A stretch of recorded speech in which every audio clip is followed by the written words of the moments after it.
எல்லோருக்கும் வணக்கம். Bigg Boss season 7 Tamil. இந்த வீடியோவில் நம்ம ஓட்டிங் அனாலிசிஸ் பற்றி பார்க்க போகிறோம்.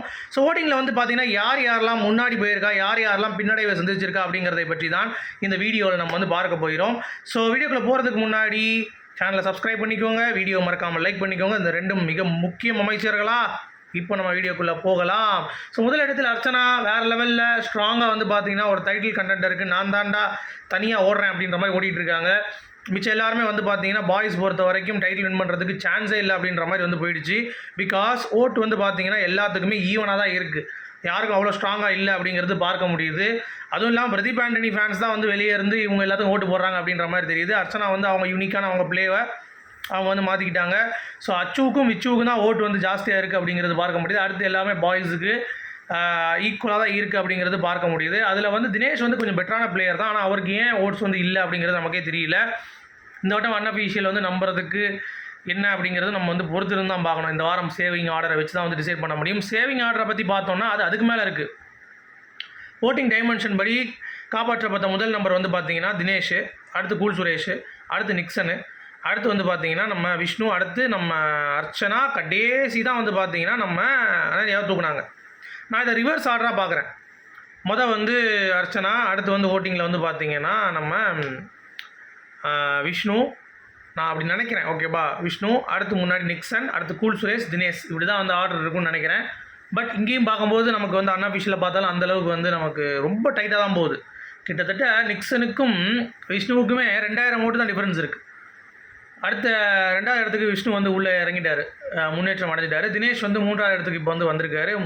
முந்தாவது நிக்சனுக்கும் அவருக்கும் ஓட்ஸ் வந்து ரொம்ப கம்மியாக தான் இருந்தது, 200 ஓட்டு என்னமோ தான் டிஃப்ரென்ஸ் இருந்தது. இப்போ வந்து கொஞ்சம் டிஃப்ரென்ஸ் வந்து காட்டுறாரு. ஸோ தினேஷ் பொறுத்த வரைக்கும் ஸ்டாண்டர்டாக ஒரு விஷயம் வந்து நடக்குது, அதை நம்மளால் வந்து பார்க்க முடியுது.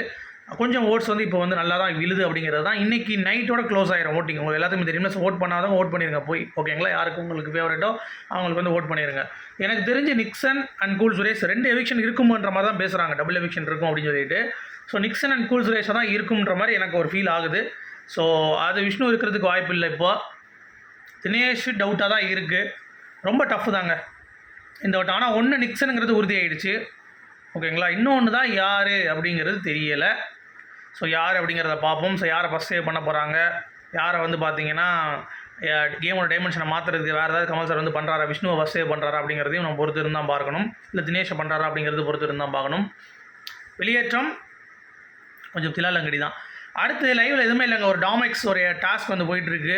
ப்ளஸ் வந்து வேறு எதுவுமே இல்லை, எல்லாம் உட்காந்து பேசிட்டு ஜாலியாக இருக்காங்க. அதில் கூல் சுரேஷ் வந்து அன்வான்டாக சில விஷயங்கள் வந்து பேசுகிறாரு. ஆக்சுவலாக தினேஷ் வந்து சொல்லுவார், அர்ச்சனா வந்து ஓவியா மாதிரி நிறைய விஷயங்கள் பண்ணுறா, ரொம்ப ஷார்ப்பாக இருக்கா அர்ச்சனா அப்படின்ற மாதிரி வந்து சொல்லும் பொழுது கூல் சுரேஷ் சொல்லுவார், என்னப்பா ஷார்ப்பாக இருக்காவ அப்படின்ற மாதிரி சொல்லிவிட்டு அவங்க முன்னாடி பேசும்போது எப்படி பேசுகிறார் அர்ச்சனா கிட்ட, பின்னாடி வந்து பார்த்தீங்கன்னா கேவலமாக பேசிகிட்டு இருக்காரு.